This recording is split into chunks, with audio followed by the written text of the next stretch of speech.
My name is Yvonne. I am 62 years old, and my occupation is a retired intensive care unit nurse. After a lifetime of sacrifices, my own flesh and blood handed me empty boxes and coldly told me to get out. He smirked, fully convinced he could just toss his aging mother aside and take the house for himself. But he forgot one tiny detail regarding whose name was actually on the deed. I lost my husband 10 years ago, and from that day forward, my entire world revolved around my only son, Jamal. I am a proud black woman who worked crushing double shifts for decades, staying on my feet through the dead of night, just to ensure my boy had every advantage. I poured every ounce of my strength into making sure he graduated college completely debt-free and had the beautiful, expensive wedding he wanted with his wife, Chloe. I thought my devotion would earn me a lifetime of love and respect. Instead, it brought me to a quiet Sunday evening that changed my life forever. I was standing in my kitchen humming my favorite gospel tune, feeling grateful for the home my husband and I had built.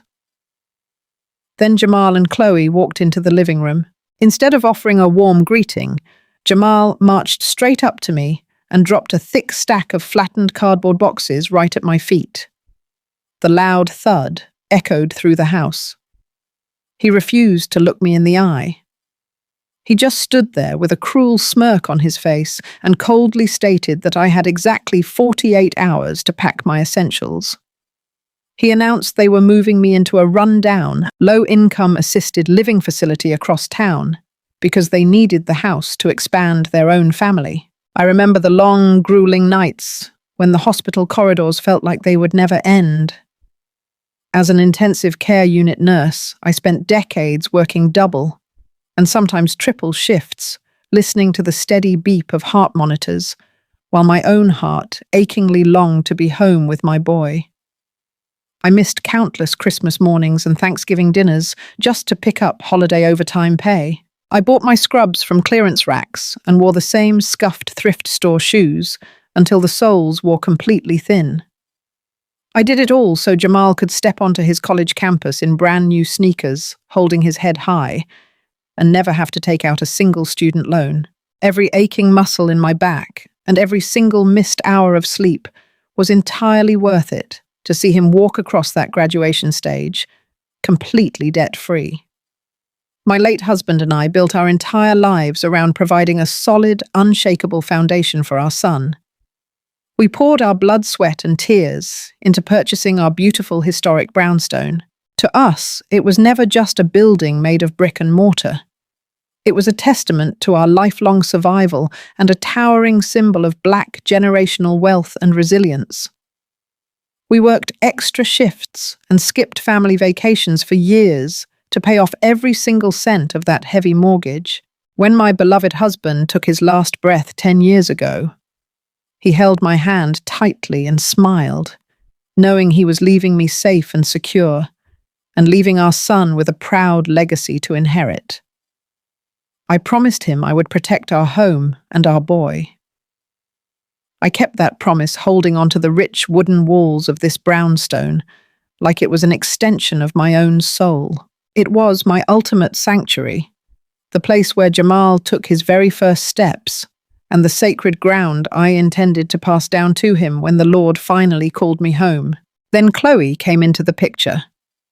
When Jamal first brought her home, I opened my door and welcomed her with wide open arms.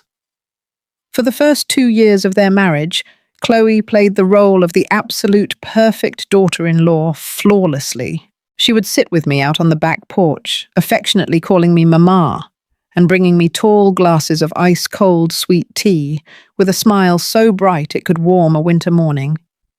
I truly thought my son had found a wonderful woman who respected family traditions as much as we did. I honestly thought I had gained a beautiful daughter. But a person can only wear a mask for so long before their true colors reveal themselves. The shifts in her behavior were incredibly subtle at first. She started slowly and methodically isolating Jamal from me. She would deliberately book weekend getaways whenever I invited them over for Sunday dinner. Or she would convince him he was far too exhausted to stop by my house after work. Then came the snide, passive-aggressive remarks about my precious home. Chloe would walk into my living room, run her manicured fingers over the rich mahogany tables my husband had lovingly restored, and loudly suggest that my outdated furniture was dragging down the property value. She constantly complained about the heavy drapes and the vintage rugs, calling them dusty and old-fashioned. Soon after, her petty complaints turned into something far more malicious. Chloe started planting dark seeds of doubt directly into my son's mind. If I happened to misplace my reading glasses for 5 minutes, she would look at Jamal with wide, fake concern and whisper that my memory was rapidly slipping.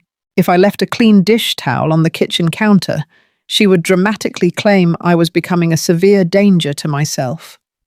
She actively worked to convince my son that the strong woman who raised him was losing her mind. I swallowed the sharp pain and bit my tongue to keep the peace, desperately wanting to preserve the fragile bond I had with my only child. I never imagined she was laying the calculated groundwork to steal the very roof over my head. It started with a desperate phone call late one evening. Jamal told me their rent was skyrocketing and they desperately needed a place to stay so they could save up a down payment for a house of their own. Being a mother who would do absolutely anything for her child, I did not hesitate. I opened my doors and cleared out the 2 beautiful guest bedrooms upstairs. The arrangement was supposedly temporary, just 6 months, to help them get back on their feet. But the exact moment their designer luggage crossed my threshold, the peaceful atmosphere in my home completely shifted. The respect I thought I had instilled in my son seemed to vanish into thin air, replaced by an overwhelming and toxic sense of entitlement. It did not take long for the blatant disrespect to rear its ugly head. Suddenly, my quiet sanctuary was turned into a weekend nightclub. Chloe loved to play the role of the generous, wealthy hostess, inviting her loud, pretentious friends over every single Friday night. They drank expensive wine, played blaring music, and ate gourmet hors d'oeuvres, all paid for with my money. Jamal had convinced me to open a shared credit card account for what he called minor household emergencies. But the only emergencies seemed to be their constant need to impress people who did not care about them. I would wake up on Saturday mornings to find my pristine kitchen looking like a disaster zone. There were sticky wine glasses left on my antique mahogany tables without coasters, muddy footprints tracked across my freshly shampooed rugs, and overflowing trash bags piled right by the back door for me to handle. They gradually began treating me less like a mother and much more like the hired help.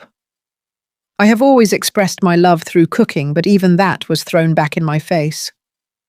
If I tried to cook the meals, Jamal grew up loving the traditional southern dishes my own grandmother taught me how to make. Chloe would openly turn up her nose.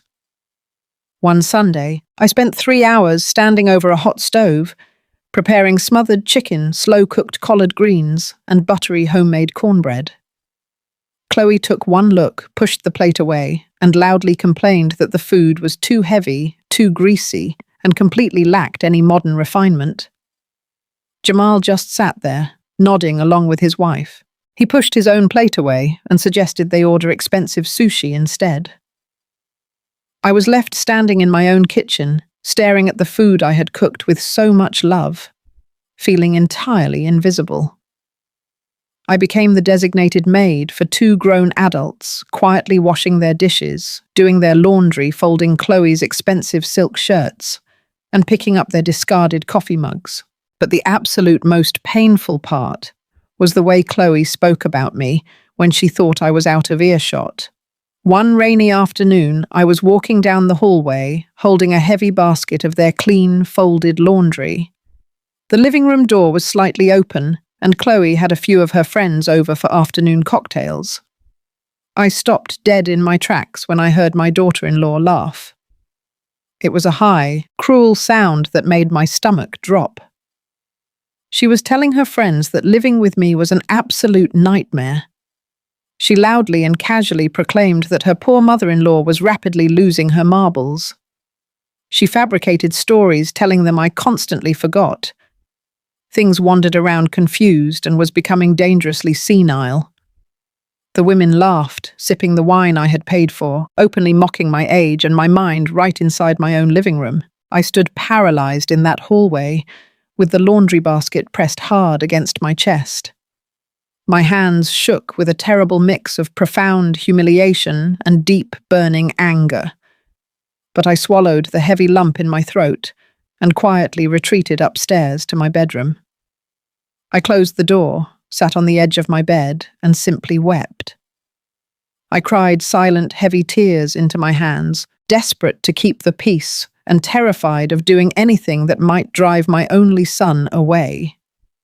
I bit my tongue so hard I could taste blood, enduring the constant disrespect, because I loved Jamal far more than I loved my own pride.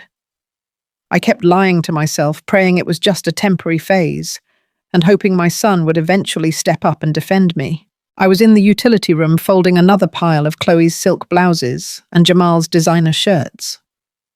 The afternoon sun cast long shadows across the floor. I reached up to open the small window to let in a breeze when I heard voices from the back patio. It was Jamal, Chloe, and Chloe's older brother, Brad. Brad was a fast-talking, sleek-haired real estate agent who always wore suits that were a little too tight.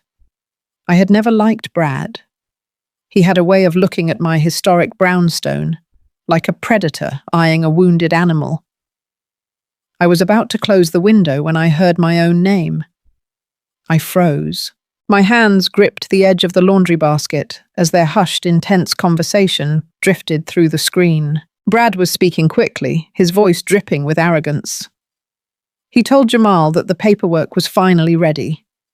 He said he had found the perfect legal loophole to bypass the standard waiting periods. I held my breath, straining to hear every word. Brad explained that he had drafted a comprehensive power of attorney. It was a complete medical and financial takeover. Chloe chimed in, asking if they had enough proof to make it stick. Brad chuckled a dry, greedy sound. He assured them that with the narrative Chloe had been spinning to the neighbors about my supposed memory loss, combined with a signature from a doctor friend he kept on his payroll, they had everything they needed. They were planning to officially declare me mentally unfit. Brad told my son that once the ink was dry, Jamal would have full legal authority to transfer the deed of my $1 million brownstone directly into his own name. After that, they would sell it to one of Brad's developer friends for a massive cash payout. My heart pounded so hard, I thought it would break through my chest. I expected Jamal to object. I waited for the son I had sacrificed my entire youth for to stand up and say this was going too far.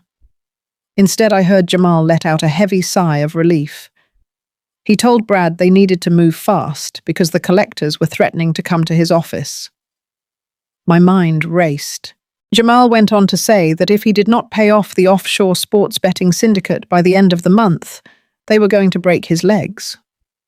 My son was drowning in massive underground gambling debts. The lavish lifestyle, the expensive cars, the designer suits, it was all a house of cards. And my home. The sanctuary my husband and I had built with our blood and tears was going to be the sacrificial lamb to pay off his dangerous mistakes. A profound, shattering grief threatened to buckle my knees. For a split second, I wanted to collapse onto the cold laundry room floor and weep. But the tears did not come. Instead of heartbreak, a deep, ice-cold clarity washed over my entire soul. The vulnerable, grieving widow vanished, and the battle-tested intensive care unit nurse took her place. I quietly set the laundry basket down. I tiptoed out of the utility room and slipped into the kitchen.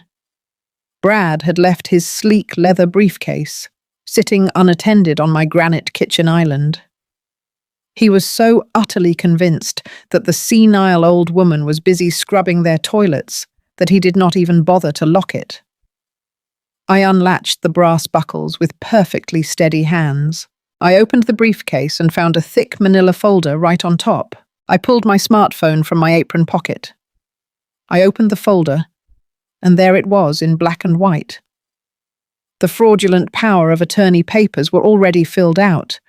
The fake medical evaluation was completely fabricated. Underneath those legal documents was a stack of printed emails between Brad and Jamal, detailing the exact breakdown of the gambling debts. They owed nearly $300,000 to an illegal sports betting ring.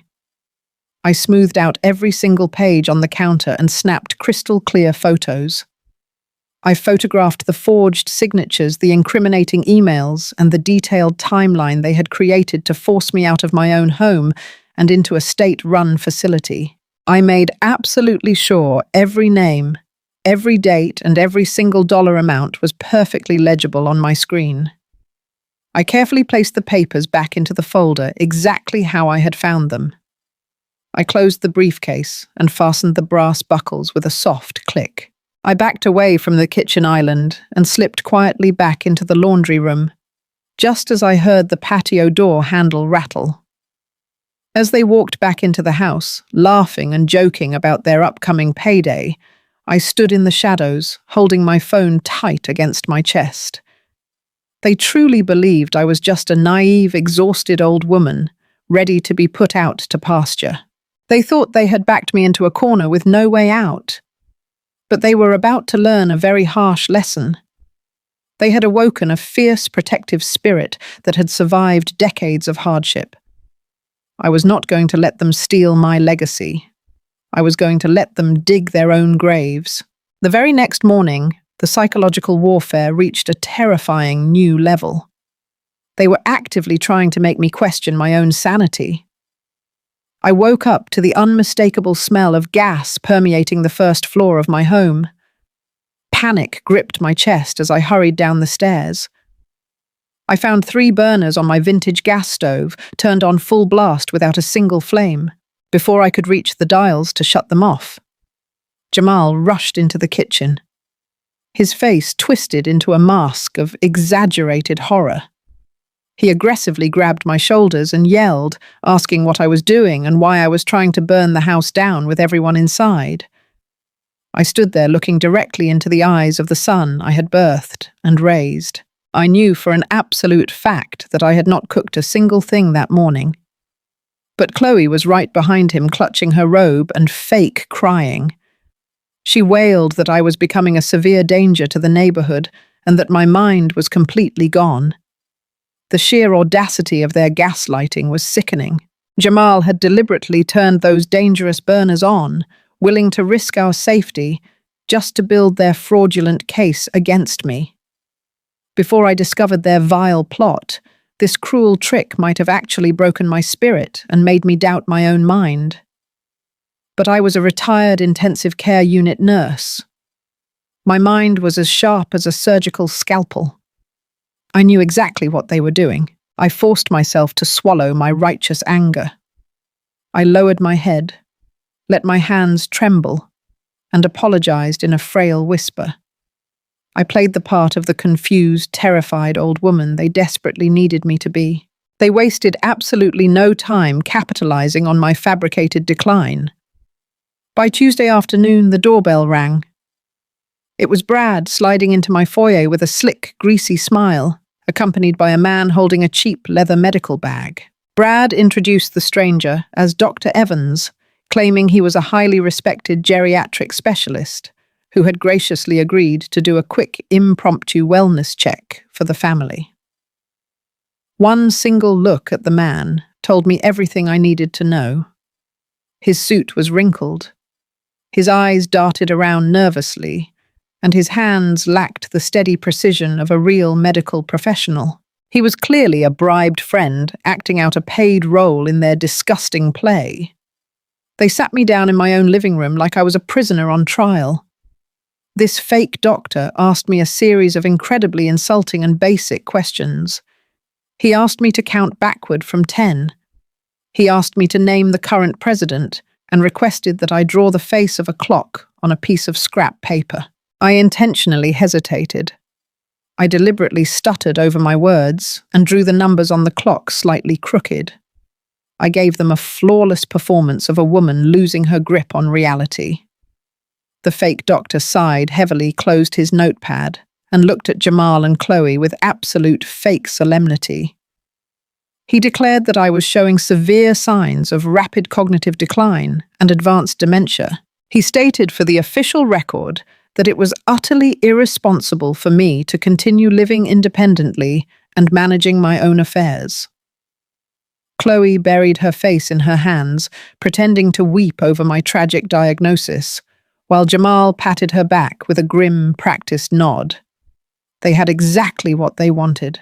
The final trap was set on Thursday evening. Jamal and Chloe sat me down at the dining room table, flanked by Brad, who pulled a thick stack of legal documents from that same sleek leather briefcase. Jamal slid a piece of paper across the polished mahogany table and placed a heavy silver pen right next to it. His voice was dripping with fake sympathy as he told me it was a standard medical consent form. He promised it would just allow him to make healthcare decisions on my behalf, so they could get me the professional help I desperately needed.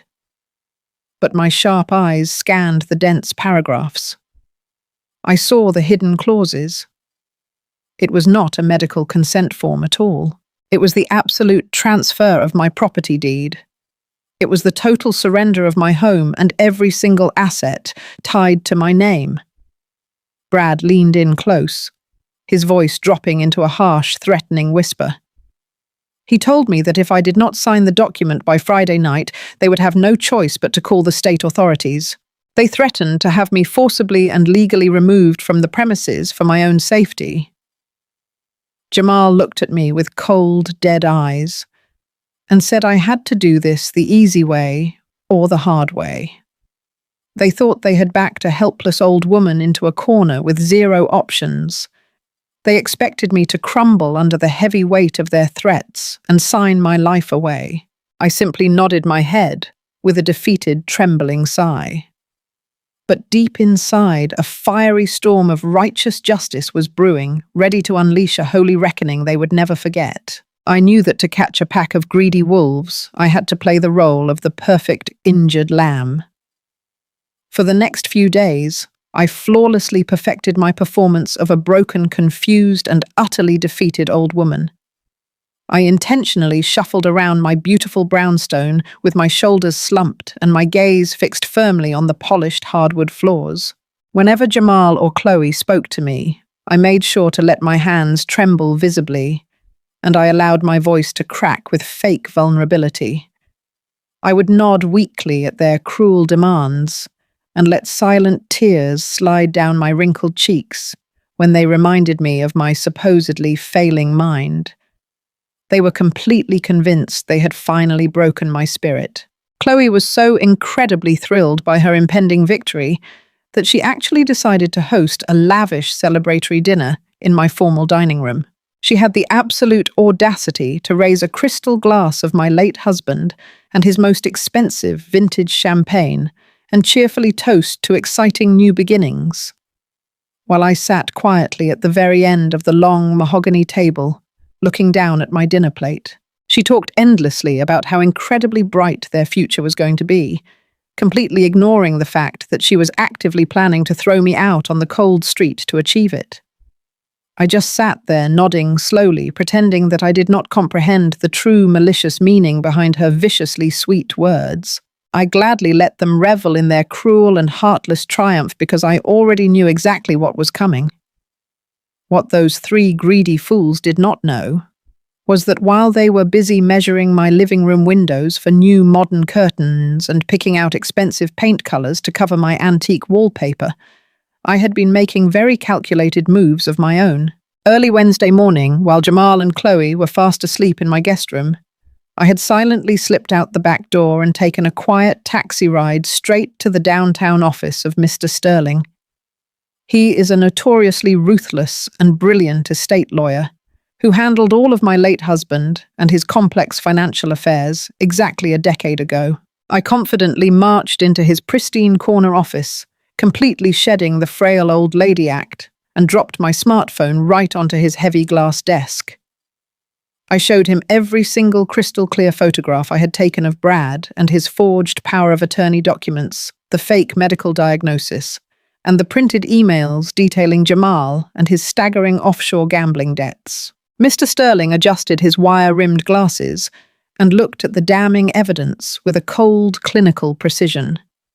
He has spent his entire professional career tearing apart greedy relatives and fraudulent con artists. When he finished reviewing the extensive files, he looked up at me with a razor-sharp smile. He told me they handed us the perfect weapon. We spent 3 hours mapping out our counterattack. Friday evening finally arrived, wrapping my home in a suffocating layer of quiet tension. We were gathered in the formal dining room, sitting around the very same mahogany table where they had celebrated their premature victory the night before. Brad sat directly across from me, looking exceptionally smug in his cheap tailored suit. He reached into his leather briefcase and dramatically pulled out a thick stack of crisp white papers. He smoothly slid the fraudulent deed straight across the polished wooden surface, right until it rested just inches from my trembling hands. He followed it up by placing a heavy silver fountain pen gently on top of the signature line. Chloe was standing near the large bay window, literally grinning from ear to ear. She was completely ignoring the gravity of the situation, and was instead holding up fabric swatches, openly measuring the height of the walls to order her brand new custom silk curtains. Jamal was leaning against the doorway with his arms tightly crossed over his chest, trying desperately to look completely detached from the horrible crime he was facilitating. He let out a long, exasperated sigh and rolled his eyes at my apparent hesitation. He told me to just sign the document right now because it was honestly for the absolute best and that they were only trying to protect me. I looked down at the forged paper, staring at the dotted line, where they expected me to sign away my entire life and hand over the legacy my late husband and I had built. I slowly reached out and wrapped my shaking fingers around the silver pen. Brad smirked, leaning back in his chair with total satisfaction. But before the metal nib could even touch the surface of the paper, the sharp sound of the front doorbell suddenly rang out, echoing loudly through the silent hallway. Chloe huffed in profound annoyance, letting her fabric swatches drop to the floor. She marched out of the dining room, muttering under her breath about who could possibly be interrupting them at this crucial hour. I calmly set the silver pen down on the table, picked up my porcelain teacup, and took a very long, slow sip of my hot chamomile tea. A few moments later, Chloe backed slowly into the dining room, her face completely drained of all its smug colour. Walking right behind her with steps that commanded absolute authority was Mr. Sterling. He was not alone. Flanking him on either side were 2 fully uniformed city police officers, looking incredibly stern and completely ready for serious business. Right behind the officers stood a tall, serious woman wearing a sharp grey suit, holding an official leather binder. She was the senior investigator from the State Real Estate Board. Brad instantly jumped up from his chair, knocking it backward onto the floor. His face turned paper white as his greedy eyes darted frantically toward the heavy glass doors, looking for an immediate escape route. Jamal pushed himself off the doorframe, his mouth dropping open in total, utter shock. I carefully placed my teacup back onto its matching saucer. The frail, shaking old woman they had mocked and belittled vanished entirely into thin air. I stood up from my chair, and my posture straightened until I was standing as tall and proud as I had during my decades on the intensive care unit floor. My voice rang out through the room with absolute, pure, unyielding authority, echoing against the mahogany walls. I looked Jamal dead in the eye and asked him if he really thought I was foolish enough to let him steal my home. I watched his jaw tremble as the terrifying reality of his situation finally dawned on him. I confidently walked around the edge of the table and picked up the fraudulent deed Brad had just given me. I held the forged document up in the air for everyone to see and laughed a cold, bitter laugh. I told them that this entire pathetic scheme was completely useless, that from the very start, I revealed the ultimate truth that had kept my home perfectly safe all along. I announced that this historic brownstone was not even legally registered in my personal name and had not been for an entire decade. I explained that shortly after my beloved husband passed away, I had placed the property deed and every single one of my financial assets into an ironclad, irrevocable blind trust managed entirely by Mr. Sterling. It was a completely bulletproof legal fortress, designed specifically to prevent greedy vultures from ever touching my hard-earned legacy. Brad staggered backward, clutching his chest as he realized that the document he had illegally forged was absolutely worthless paper. Mr. Sterling stepped forward, pulling a thick manila folder from his own briefcase and slammed it down onto the dining room table right next to my teacup. He opened the folder and proceeded to lay out every single piece of photographic evidence I had secretly gathered. He spread the glossy pictures across the table, forming a massive collage of their undeniable guilt. He showed the police officers the clear images of the forged power of attorney documents, the entirely fabricated medical diagnosis that Brad had purchased, and the printed email chains explicitly detailing Jamal and his staggering offshore gambling debts. The state investigator stepped forward and informed Brad that his real estate license was being permanently revoked, effective immediately, and that he was facing multiple severe felony charges for fraud and elder abuse. Chloe burst into loud and hysterical tears, completely abandoning her smug facade as she realized her luxurious lifestyle was officially over. Jamal sank slowly to his knees, burying his face in his hands as the extremely heavy weight of his actions crushed him. The police officers moved in, securing the room and reading them their rights. I stood tall, watching the authorities dismantle the cruel trap my family had built for me, knowing I had won the final, ultimate victory. The sound of those heavy metal handcuffs clicking around Brad's wrists was the most beautiful music I had heard in a very long time. The two police officers did not hesitate for a single second. They swiftly read him his rights and marched him right out the front door of my home. As they dragged him away, Brad desperately twisted his neck back and begged Chloe to do something to help him. He screamed that she was the one who came up with the idea that he was just trying to save her marriage. Chloe just stood there, completely frozen in terror, watching her sleazy brother being shoved into the back of a police cruiser for attempted real estate fraud and aggravated forgery. Then I slowly turned my gaze to the boy I brought into this world. Jamal finally broke down. The arrogant smirk he had worn for the past 6 months completely melted away, replaced by sheer, pathetic panic. He fell to his knees right there on my expensive Persian rug and began to sob. He cried real heavy tears, clawing at the hem of my skirt and begging for my forgiveness. He swore up and down that he was just so desperate and terrified of the dangerous men coming after him for his gambling debts. He pleaded with me to remember that he was my only son. But as I looked down at him, I felt absolutely nothing. The deep, bottomless well of maternal forgiveness that I had tapped into for my entire life was completely bone dry. I looked at him without a single shred of pity.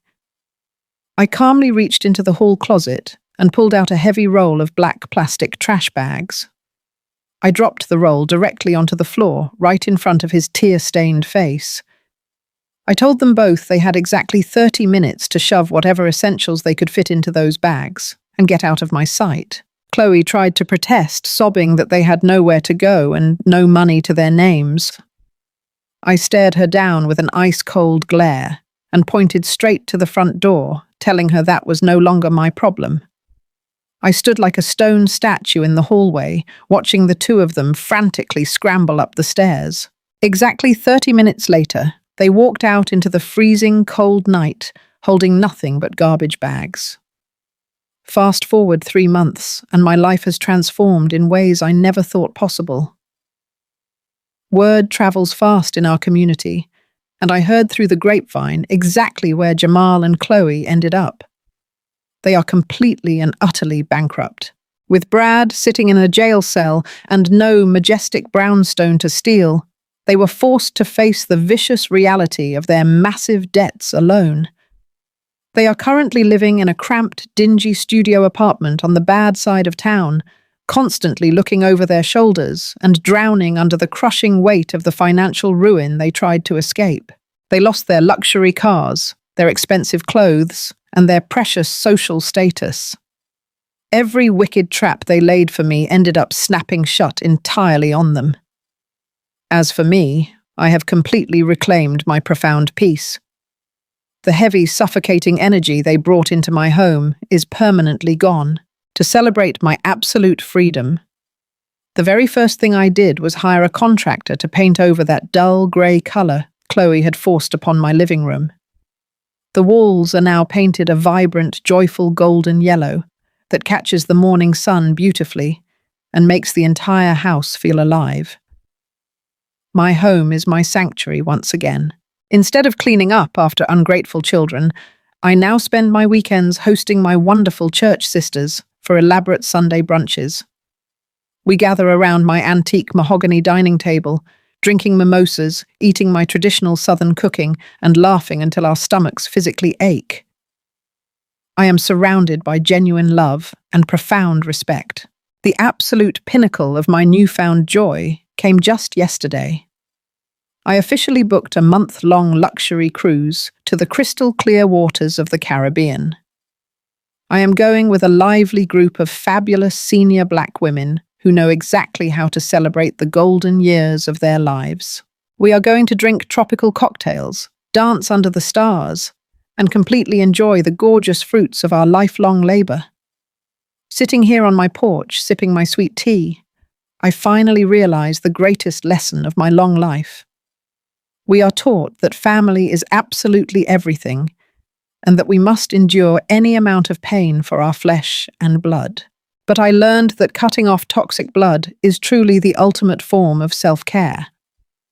I am finally living for myself, and the view from here is breathtakingly beautiful. Ladies, your womb gave them life, but it does not give them the right to take yours.